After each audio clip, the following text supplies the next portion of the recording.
Ya, terima kasih Anda masih bersama kami di Ada Berita Petang. Ada pemirsa, satu pekan setelah aksi keji napi teroris yang menyandra 9 anggota BRIMOB di Makobrimob Kelapa II Depok, Jawa Barat yang menyebabkan 5 polisi gugur, kelompok teroris lainnya membombardir 3 gereja dan Mapolres Surabaya, Jawa Timur dan 25 orang meninggal dunia. Presiden mengancam mengeluarkan Perpu jika undang-undang anti terorisme tak juga disahkan oleh DPR. Rentetan bom bunuh diri melanda Surabaya dan Sidoarjo, Jawa Timur dalam 25 jam. 25 orang meninggal dunia, 13 diantaranya merupakan pelaku pengeboman. Presiden meminta kepada DPR dan pihak terkait lainnya segera menyelesaikan rancangan undang-undang terorisme yang telah diajukan sejak 2 tahun lalu. Jika di akhir masa sidang DPR belum diselesaikan, maka ia akan mengeluarkan peraturan pengganti undang-undang atau Perpu. Saya sudah memerintahkan kepada Kapolri untuk mengusut tuntas jaringan-jaringan pelaku dan saya perintahkan untuk membongkar jaringan itu sampai ke akar-akarnya. Seluruh aparat negara tak akan membiarkan tindakan pengecut semacam ini. 3 bom mengguncang 3 gereja di Surabaya, Jawa Timur Minggu pagi. Pengeboman pertama terjadi pada Minggu pukul 7.13 waktu Indonesia Barat di Gereja Katolik Santa Maria Tak Bercela. Menyusul kemudian ledakan di Gereja Pantai Kosta Pusat Surabaya Jemaat Sawahan serta Gereja Kristen Indonesia di Ponorogo 146. 6 terduga pelaku yang merupakan satu keluarga tewas. Dita meledakkan bom di Gereja Pantai Kosta sambil mengemudikan mobil Toyota Avanza. Sebelumnya, Dita mengantarkan istrinya Puji Kuswati dan 2 anak perempuannya, FS 12 tahun dan FR 9 tahun ke Gereja Kristen Indonesia, dan 2 anak laki-lakinya, YF 18 tahun dan Eva 16 tahun ke Gereja Santa Maria Tak Bercela. Pada malam harinya, sekitar pukul 21.20 waktu Indonesia Barat, ledakan bom lain terjadi di sebuah rusunawa di kawasan Wonocolo, Sidoarjo. 3 terduga pelaku teror yang tewas juga merupakan satu keluarga, yaitu Anton 47 tahun berserta istrinya Puspita Sari 47 tahun dan anak pertamanya LAR 17 tahun. Sedangkan 3 anaknya yang lain selamat dan dirawat di RS Siti Hodijah Sidoarjo. Kemudian pada Senin pukul 8.50 waktu Indonesia Barat, bom kembali meledak di depan Polrestabes Surabaya. 4 pelaku pengeboman mengendarai 2 sepeda motor. Pelaku juga diduga satu keluarga, 1 anak menderita kritis dan tengah dirawat di rumah sakit. Kapolri Jenderal Polisi Tito Karnavian mengungkapkan, aksi teror di Jawa Timur dilakukan jaringan Jamaat Ansarud Daulah Sel Surabaya yang dipimpin Dita. Dita merupakan teman dekat Anton yang rumahnya di Rusunawa Wonocolo, Sidoarjo meledak.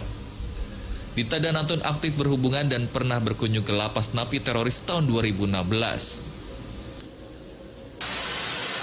Teror bom bunuh diri ini diduga kuat terkait dengan rusuh di Rutan Salemba, cabang Makobrimob Kelapa II Depok, Jawa Barat yang menyebabkan 5 polisi gugur dan 1 napi teroris tewas. Ini membuktikan sel-sel teroris di Indonesia masih sangat membahayakan. Tim Liputan, JAK TV. Mengajak semua anggota masyarakat untuk bersama-sama memerangi terorisme, memerangi radikalisme yang bertentangan dengan nilai-nilai agama, nilai-nilai luhur kita sebagai bangsa yang menjunjung tinggi nilai-nilai ketuhanan dan menjunjung tinggi nilai-nilai kebinekaan. Ya, dan pemirsa, Indonesia kembali diguncang oleh teror bom, yakni yang terjadi di Surabaya. Tepatnya di 3 gereja Rusunawa Wonocolo, Sidoarjo, dan juga Mapolrestabes Surabaya. Dan untuk membahas hal ini, di studio telah bersama kami Romo Beni Susetio, selaku tokoh agama dari Katolik. Selamat sore, Romo. Selamat sore. Sehat, Romo, ya? Sehat. Baik, dan juga sudah ada Bapak Mas Duki, selaku Wasekjen PBNU. Selamat sore, Bapak Mas Duki. Selamat sore, Assalamualaikum. Waalaikumsalam warahmatullahi wabarakatuh. Dan juga sudah ada Bapak Furkon selaku pengamat politik dan juga Wasekjen Persis. Selamat sore Pak Furkon. Selamat sore. Assalamualaikum warahmatullahi wabarakatuh. Baik, dan di line telepon juga sudah terhubung dengan Kabid Humas Polda Jawa Timur, Kombes Pol Frans Barung Mangera. Selamat sore Pak Frans. Selamat sore JTV, selamat sore pemirsa JTV dimanapun berada, dan selamat sore juga kepada narasumber yang berada di JTV. Ada Romo Beni, ada sahabat kami Pak Prof. Yaki, dan satu lagi kami mohon maaf nih tidak bisa menyebutkan. Selamat sore juga. Baik. Baik Pak Pras, bisa diceritakan kepada kami bagaimana perkembangan mengenai aksi keji teror bom yang memang terjadi di Surabaya sejauh ini? Ya, kami tidak ingin larut ya. Negara ini tidak boleh larut oleh karena ketakutan, negara ini tidak boleh larut oleh karena teror yang ditebar itu. Jadi kami sudah melakukan sekarang adalah upaya yang harus kita lakukan. Bukan hanya mengidentifikasi, bukan hanya melakukan olah TKP, melakukan rilis korban berapa dan kemudian yang dirawat berapa. Tetapi masyarakat juga harus kita tumbuhkan kepercayaan dirinya. Kepolisian harus bangkit bersama-sama dengan masyarakat dan negara ini juga. Oleh karena itu dari tadi pagi pukul 2.30 sampai dengan hari ini pukul 17.00 kita sudah melakukan penangkapan ya terhadap mereka-mereka yang berupaya untuk melakukan teror lagi. Dan kita sudah menembak mati 4 orang dari 13 yang melakukan upaya lanjutan. Pak Frans, total ada berapa penangkapan sejauh ini? Saya jangan dipotong dulu, nanti saya akan berikan kesempatan. 4 orang ini kita lakukan penembakan sampai dengan meninggal dunia dikarenakan pertimbangan keamanan, pertimbangan keselamatan, dan yang bersangkutan melakukan perlawanan. 9 orang ini kita tangkap di wilayah Sidoarjo dan Surabaya. Kami tidak bisa menyebutkan rencananya menyerang di mana, dengan menggunakan apa, karena ini akan menimbulkan psikologi publik, jadi kami tutupi itu sementara. Dan tetapi yang ingin kami sampaikan kepada publik, ini adalah bukti nyata bahwa kita harus bangkit bersama-sama dan polisi tetap sama untuk melakukan yang namanya perlawanan terhadap teror dan menciptakan rasa aman dalam masyarakat. Terima kasih. Baik, Pak Frans, ini total dari pagi hingga sore hari ini sudah ada total berapa penangkapan sejauh ini? Kita ditangkap meninggal dunia ada 4. Kemudian ditangkap hidup ada 9. Jadi totalnya ada 13. Baik, dan Pak Frans, ini apakah memang modus baru yang dilakukan oleh para terduga teroris ini dengan membawa anak, ini merupakan strategi baru, begitu Pak Frans? Jadi kami ingin menyampaikan kepada publik ya, bahwa bukan hanya kegiatan-kegiatan yang kita lakukan ini adalah kegiatan untuk mengolah TKP, melakukan identifikasi, kemudian merilis, tapi juga ingin kami sampaikan bahwa upaya lain juga kami lakukan. Simultan pergerakan operasionalisasi kepolisian ingin kita sampaikan kepada masyarakat bahwa kita tetap bekerja. Dengan situasi apapun juga, kita akan menyampaikan ini sebagai bukti bahwa kepolisian tidak akan goyah ya, kepolisian akan tetap tegar untuk melakukan segala sesuatu yang berhubungan dengan keamanan dan ketertiban dalam masyarakat. Baik, dan Pak Frans, ini dari total penembakan ataupun pemboman yang ada di 3 gereja, baik juga di Mapolrestabes Surabaya, bisa dikatakan ini daya ledaknya kecil atau memang besar, Pak? Rangkaian itu akan kami sampaikan nanti ketika hasil laboratorium forensik scientific identification kita sudah keluar. Kami tidak bisa menyampaikan bahwa ini hanya black powder, hanya belerang, hanya sebagainya, tetapi hasil laboratorium forensik yang didukung dengan scientific identification nanti yang akan keluar, itulah yang akan kami sampaikan ke masyarakat. Kita terbuka terhadap perkembangan apapun juga. Baik, terima kasih Kombes Pol Frans Barung Mangera telah bergabung bersama kami di Ada Berita Petang. Baik, Romo, ini bisa dikatakan 3 gereja Mapolrestabes Surabaya dan juga 1 rusunawa dilakukan hal keji. Bagaimana pandangan Anda sejauh ini? Ya, pertama kan terorisme ini memang tidak bisa dihadapi dengan cara biasa, tapi luar biasa. Artinya ada mekanisme sejak awal, yaitu preventif. Dalam problem kita, selama undang-undang payung hukum tidak jelas seperti ini, ya peluang mereka untuk melakukan tindakan kekerasan ya semakin besar. Maka harus ditutup ruangnya. Dan ini, kalau terorisme itu kan sebenarnya ideologi kematian. Kan? Karena bagi mereka, jalan satu-satunya kematian itu jalan yang dia cita-citakan. Ya memang langkah-langkah deradikalisasi itu memang sangat penting lewat pendidikan yang masif. yang inklusif, pendidikan yang mampu mencerahkan, dan pendidikan kritis. Tetapi negara juga harus preventif menghadapi ini, karena terorisme itu kan sebenarnya ideologi global kan. Betul. Jadi ideologi global yang dimanipulasi. Mayes dalam bukunya Agama dan Kekerasan selalu menjelaskan antara bahayanya kalau kita tidak kritis melihat teks dalam konteksnya, itu gampang dimanipulasi. Nah, selalu terorisme itu selalu ada motif-motif tersembunyi. Nah, motif tersembunyi sebenarnya adalah mereka ini juga korban dari manipulasi ideologi, didoktrinkan, yang sebenarnya kepentingannya ya untuk kepentingan kekuasaan jangka pendek gitu loh. Tapi ujung-ujungnya sama, mereka dikorbankan. Nah, bagaimana supaya orang tidak banyak dikorbankan? Ya harus ada semacam pendidikan pencerahan, pendidikan kesadaran kritis itu di ruang-ruang publik. Nah, ini yang penting. Yang kedua memang harus tegas. Jangan abu-abu gitu lah. Sekarang ini kan taksir mengenai terorisme berbeda-beda.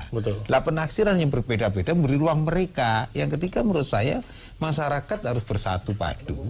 Ini tidak ada kaitannya dengan agama, ini tidak ada kaitannya dengan isu kesenjangan ekonomi, ini tidak ada kaitannya dengan persoalan jurang kaya miskin. Tapi terorisme itu adalah ideologi kematian yang mereka meyakini dengan cara itulah mereka akan eksis. Nah, untuk cara-caranya ya harusnya regulasi yang harusnya lebih ketat, lebih jelas. Dan untuk persoalan kan selalu orang takut ya, fobia dengan HAM.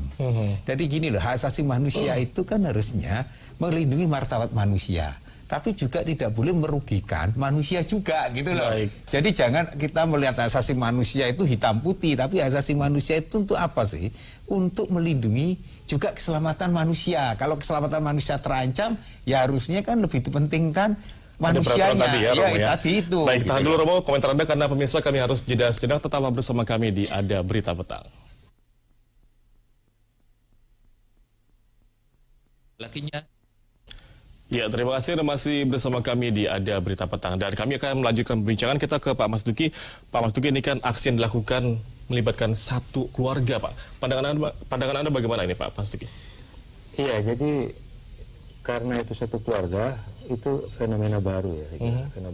Fenomena baru betapa sebuah doktrin itu sangat ampuh. Ya. Sebuah doktrin itu sangat ampuh dilakukan oleh sebuah sistem teror yang sedemikian rupa jaringannya. Dan sebagaimana kita ketahui juga bahwa dia ini kan baru pulang katanya dari mana? Dari Suriah gitu. Dan Suriah kan juga punya sistem metodologi, tidak hanya bagaimana doktrin itu dibangun dalam konteks orang per orang bertatap muka, tetapi juga dia punya sistem juga bagaimana membangun satu doktrin lewat apa yang disebut dengan media sosial. Maka di dalam dunia teroris itu ada istilah yang namanya lone wolf namanya. Lone wolf itu orang bisa menjadi teroris dengan sendirinya. Itu karena apa? Karena itu ada satu paket bagaimana mempelajari orang jadi teroris, dan itu ISIS bisa mempengaruhi banyak orang itu. Nah, apalagi kalau kita lihat satu keluarga ini gitu. Nah, kalau kita lihat dari situ sebenarnya itu ada satu konsep yang sebenarnya harus kita waspadai, karena nanti ada hubungannya dengan media sosial itu. Satu konsep yang disebut dengan siapa musuh itu. Nah, misalnya kenapa polisi dan kenapa gereja, gitu kan? Nah, kalau itu gereja berarti artinya bahwa saya dengan Romo Beni ini, Romo Beni ini kafir, dia adalah musuh saya yang harus saya habiskan, seperti itu. Padahal kita sebenarnya di dalam konteks berbangsa dan bernegara, kita itu adalah saudara sebangsa. Nah, jadi ada dua konsep yang saling berbenturan di dalam media sosial saat ini. Yang satu menyatakan bahwa orang yang tidak seagama itu dianggap sebagai kafir yang harus dibinasakan. Dan kenapa polisi? Karena polisi itu bagian dari negara. Ini adalah negara tauhid, negara kafir yang harus diinyahkan. Jadi dua simbol sudah kena itu. Yang satu gereja, yang satu polisi. Nah, ini dianut oleh segelintir orang. Maaf, ini sangat kecil. Tetapi dia menguasai media sosial. Lah justru disitulah sebenarnya saya maksud bahwa cara gerak dari kita sebagai, kalaulah kami misalnya dari Nahdlatul Ulama, cara gerak kita menangani itu masih linear. Ya, cara gerak yang dilakukan oleh polisi menangani juga masih linear. Tapi kalau mereka geraknya sudah eksponensial, mereka sudah berlipat-lipat melakukan satu langkah maju. Jadi bisa dikatakan lebih maju dibanding kita. Betul, itu lebih maju. Oleh karena itu kalau kita tidak, kalau nanganinya hanya secara konvensional, ini nanti kita bisa kita repot kita. Baik. Jadi oleh karena itu terutama bagaimana agar ada kebijakan yang lebih afirmatif terhadap bagaimana media sosial itu jangan sampai dikuasai oleh konten-konten yang sifatnya radikal itu. Sangat berbahaya. Pak Furkon, ini dengan adanya aksi teror bom ini, bagaimana Anda melihat dampak yang diberikan terhadap masyarakat sejauh ini? Ya, yang pertama adalah tentu saja ini sangat mengagetkan kita ya, sebagai anak bangsa. Kemudian kedua adalah dalam semua literatur Islam tidak ada bisa pembenaran terhadap ini. Tidak ada satupun yang bisa membenarkan. Yang pertama ini adalah dan dilakukan pengeboman terhadap gereja. Jangankan dalam keadaan damai kita seperti ini, dalam keadaan perang sekalipun tempat ibadah dilarang untuk dirusak, apalagi membunuh orang yang sedang beribadah. Itu diwanti-wanti gitu. Terus yang kedua, membawa anak kecil lagi, kemudian perempuan yang ada di situ semua jadi korban. Nah kemudian tentu saja kita sebagai anak bangsa, bahwa seperti disampaikan tadi, bahwa ini bukan terkait dengan agama manapun, dan ini adalah musuh kita bersama. Oleh karena itu baik pihak Kristen, Katolik dan yang lainnya, mari kita sama-sama merapatkan barisan. Bahwa ini adalah musuh bersama. Seperti disampaikan, ini adalah ideologi segelintir orang yang salah. Gitu loh. Oleh karena itu, tugas kita semua adalah mencerahkan orang-orang ini. Gitu. Dengan cara, kalau kata Habermas, buka ruang publik untuk kita berdialog. Begitu. Nah jadi kita sebagai anak bangsa bahwa ini adalah musuh bersama. Bangsa ini sedang membangun, masyarakat kita sedang membangun, menghadapi berbagai persoalan-persoalan. Jangan dirusak dengan hal-hal yang demikian. Berarti mereka bisa dikatakan hanya minoriti begitu ya? Bukan cuma minoriti, itu cuma molekul mungkin ya, molekul kecil gitu ya. Baik. Gitu. Dan Romo, ini kan banyaknya aksi dukungan dari masyarakat, adanya aksi 1000 lilin di Bandung, dan juga ada donor darah di Surabaya. Bahkan ini dari Vatikan pun ada dukungan dari Paus Fransiskus. Bagaimana Anda melihat hal ini? Ya sebenarnya kan sejak awal masyarakat ini kan ingin hidup damai, ingin hidup bagaimana kita itu masyarakat Indonesia itu cinta damai kok. Masyarakat yang rukun, bahkan masyarakat yang menjunjung kemajemukan, keragaman. Sudah ratusan tahun kita hidup berdampingan kok.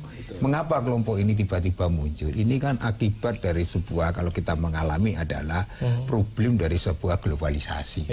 Global orang yang tidak siap sebenarnya dengan benturan kebudayaan, benturan dengan kapitalisme, sehingga mereka akhirnya menjadi masyarakat terasing. Sehingga ini persoalan yang disebut, kalau kita mau jujur, Indonesia kan kena impact dari ketekanan Timur Tengah, dan akhirnya kita kena. Lah persoalannya yang tadi itu, literasi media kita itu kan terlalu rendah. Lah literasi media yang terlalu rendah itu yang berbahaya.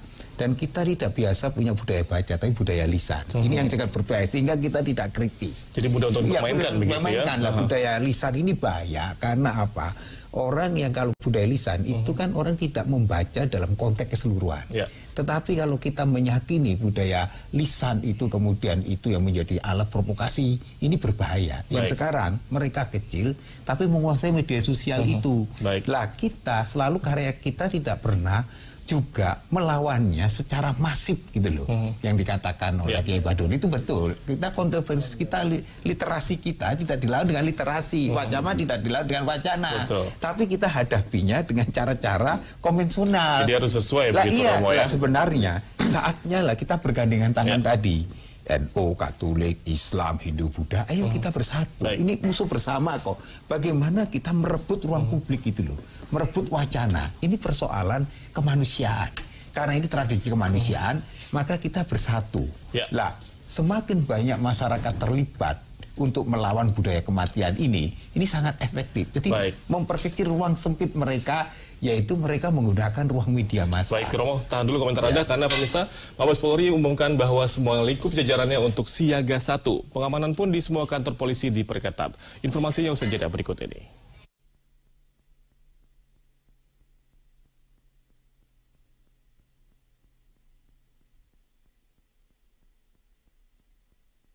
Ya, dan pemirsa, Mabes Polri umumkan semua lingkup jajarannya untuk siaga 1 termasuk di gedung Mabes Polri. Dan untuk mengetahui kondisi saat ini di lokasi telah ada rekan kami Ruth Maria Tiara langsung dari depan gedung Mabes Polri. Silakan rekan Tiara. Ya, terima kasih rekan Reva di studio. Dan pemirsa, pasca meledaknya bom di sejumlah titik di Surabaya, Jawa Timur, termasuk di Mapoltabes Surabaya pagi tadi, ini pihak Kepolisian Republik Indonesia atau Polri meningkatkan status keamanan siaga 1 untuk seluruh jajarannya, baik di Polda maupun di Polres di seluruh Indonesia. Dan saat ini tempat-tempat saya berdiri ini di depan Jalan Trunojoyo atau tepatnya di depan Markas Besar Kepolisian Republik Indonesia. Terkait dengan pengamanannya begitu tidak terlalu ketat, hanya terlihat 7 orang berjaga di pintu depan dan juga pintu belakang. Sementara itu Polri juga menyiagakan 1 mobil Panzer Brimob ini di depan pas di depan pintu gerbang Polri di Jalan Trunojoyo. Sementara itu terkait juga kami sempat memantau tadi untuk para wartawan atau awak media yang sempat masuk ke dalam Mabes itu diadakan pengecekan yang sangat mendetail untuk seluruh masyarakat ataupun awak media yang masuk dari semua barang perlengkapan hingga kartu identitas. Dan untuk situasi sendiri di daerah Mabes Polri sendiri ini tidak terlihat pengamanan yang mencolok, hanya disiagakan beberapa petugas dan 1 mobil Panzer milik Brimob. Untuk itu yang bisa saya laporkan langsung dari Mabes Polri. Kita kembali ke rekan Reva di studio. Iya, terima kasih rekan Tiara atas laporan Anda. Dan Pak Mas Duki, ini apakah memang Undang-Undang Nomor 15 Tahun 2003 mengenai terorisme ini bisa dikatakan kurang kuat begitu, Pak? Lagi-lagi tadi kita berbicara mengenai apakah kita itu berpikir konvensional yang akan menjadi korban dari disrupsi ya, dari sebuah perubahan gitu ya. Karena ternyata sebenarnya undang-undang itu kan dibahas oleh Komisi 1 dan Komisi 3. Betul. Komisi 3 itu ada hubungannya dengan kerjasama dengan pihak kepolisian. Lalu Komisi 1 itu ada hubungannya dengan pihak TNI, gitu kan, seperti itu. Dan sebenarnya kalau kita lihat dari pengakuan Ketua DPR baru-baru ini, dia bilang bahwa sebenarnya yang minta ditunda itu adalah pihak eksekutif. Baik. Terutama dari Kementerian Kehakiman. Nah, soal apa sebabnya? Salah satu sebabnya itu memang ya soal definisi. Nah, orang lain sudah bergerak sedemikian rupa, negara ini terancam, loh ini kok sibuk dengan definisi? Masih polemik internal begitu ya? Internal, itulah yang disebut ini namanya pendekatan konvensional. Sementara yang lain juga sudah berubah sedemikian rupa. Ada masalah definisi, ada persoalan-persoalan konsep BKO. Baik. Bagaimana keterlibatan TNI di dalam kejadian-kejadian yang dianggap berbahaya supaya tidak melanggar HAM dan seterusnya. Kita tahu Amerika Serikat saja yang namanya embahnya demokrasi, yang namanya embahnya HAM, itu dia melakukan pelanggaran sedemikian rupa ketika terkait dengan masalah terorisme. Betul. Semua ditahan di Guantanamo itu. Saya kira marilah kita melihat mana hal-hal yang sifatnya extraordinary, yang sifatnya emergency, mari kita hadapi secara emergency. Jangan dihadapi oleh konvensional. Iya, harus tegak seperti itu. Pak Furkon, ini DPR dan juga pemerintah dinilai lamban dalam mensahkan revisi UU terorisme. Pandangan Anda bagaimana, Pak? Nah, ini persoalannya adalah ketika deadlock antara eksekutif dan legislatif seharusnya tidak berhenti. Terus saja dibicarakan, toh pasti akan ketemu titik temunya, di mana titik komprominya begitu. Jadi yang satu beranggapan ini jangan sampai melanggar HAM, yang satu lagi beranggapan bahwa ini harus tindakan cepat dan lain sebagainya. Terus dibicarakan, jangan justru malah berhenti. Nah, persoalannya adalah mungkin berhenti ini dianggap itu sudah aman. Ketika merangkak sudah tidak ada apa-apa, nah kemudian santai semua begitu kan, pas ada lagi baru ribut lagi. Nah, itu adalah saya rasa ini yang kurang tepat gitu. Seharusnya melihat undang-undang ini sangat diperlukan oleh bangsa ini mau ada, mau tidak ada, kerjakan terus. Jadi tidak menunggu begitu tidak ya. Menunggu, baik, gitu. Beni, maksud kami Romo ini bisa dikatakan atau memang bila disahkan revisi undang-undang terorisme ini nantinya apakah memang akan berdampak sangat besar bagi terorisme Indonesia? Urgensinya sangat penting ya. Artinya memberi kewenangan kan. Bagaimana polisi bisa bertindak lebih cepat, lebih preventif untuk mencegah para terorisme itu melakukan teror. Sekarang polisi nggak bisa. Betul. Karena kalau dia melakukan itu tanpa ada payung hukum, dia dianggap melanggar HAM. Polisi baru bisa bertindak kalau peristiwa terjadi. Setelah itu baru dia melakukan penyelidikan, kemudian reaktif itu. Nah, makanya bagaimana payung hukumnya ini kan persoalan ego ya sebenarnya. Kalau masing-masing menjadi negarawan demi kepentingan bangsa negara, bisa kok segera mungkin diselesaikan. Jadi ini persoalan ego masing-masing, lebih pada faktor di satu sisi, yaitu mari kita tinggalkan, kita jangan bermain kepentingan politik. Ketika kepentingan bangsa terancam, ayo kita titik temu, bisa kok. Artinya ketika urgensi ini, ya mereka kan mempercepat kan bisa. Jadi sebenarnya ada kemauan nggak politik, Will? Kalau nggak ada kemauan nggak ada gitu loh. Sudah korban terlalu banyak, tidak hanya korban fisik orang meninggal, nyawa tidak berarti, tapi dampak ekonominya itu loh. Tapi dampak rasa takut, rasa cemas ini menciptakan ketidakstabilan. Yang rugi siapa? Rakyat juga. Gitu loh. Baik, bagian terakhir Pak Mas Duki, ini media sosial, tadi kita bicara media sosial, bagaimana cara menangkal ini agar tidak terlampau jauh begitu? Pendekatan di sektor hulu itu sangat penting. Pendekatan di sektor hulu itu dalam konteks media sosial itu kan ada hulu hilir. Nah, kalau literasi itu kan sebenarnya di hilir ya. Hulu itu sebenarnya adalah regulasi. Bagaimana regulasi terhadap media sosial itu bisa segera dilakukan. Setiap saya bicara dengan pihak Kementerian Komunikasi, dia selalu bilang udah oke, udah siap. Gitu. Termasuk yang coba kita minta untuk dilakukan revisi ataupun misalnya RPP perubahan ya, untuk ada peraturan lah pokoknya tentang bagaimana agar peraturan yang terkait dengan media sosial itu bisa membuat jera terhadap para pelaku-pelaku yang negatif di dalam media sosial, baik yang dilakukan oleh pihak yang produksinya ataupun pihak-pihak lainnya. Terima kasih Pak Mas Duki dan juga Romo Beni, terima kasih, dan Pak Furqon terima kasih telah hadir di Studio JAK TV, dan pemirsa kami akan kembali usai azan maghrib berikut ini, tetaplah bersama kami.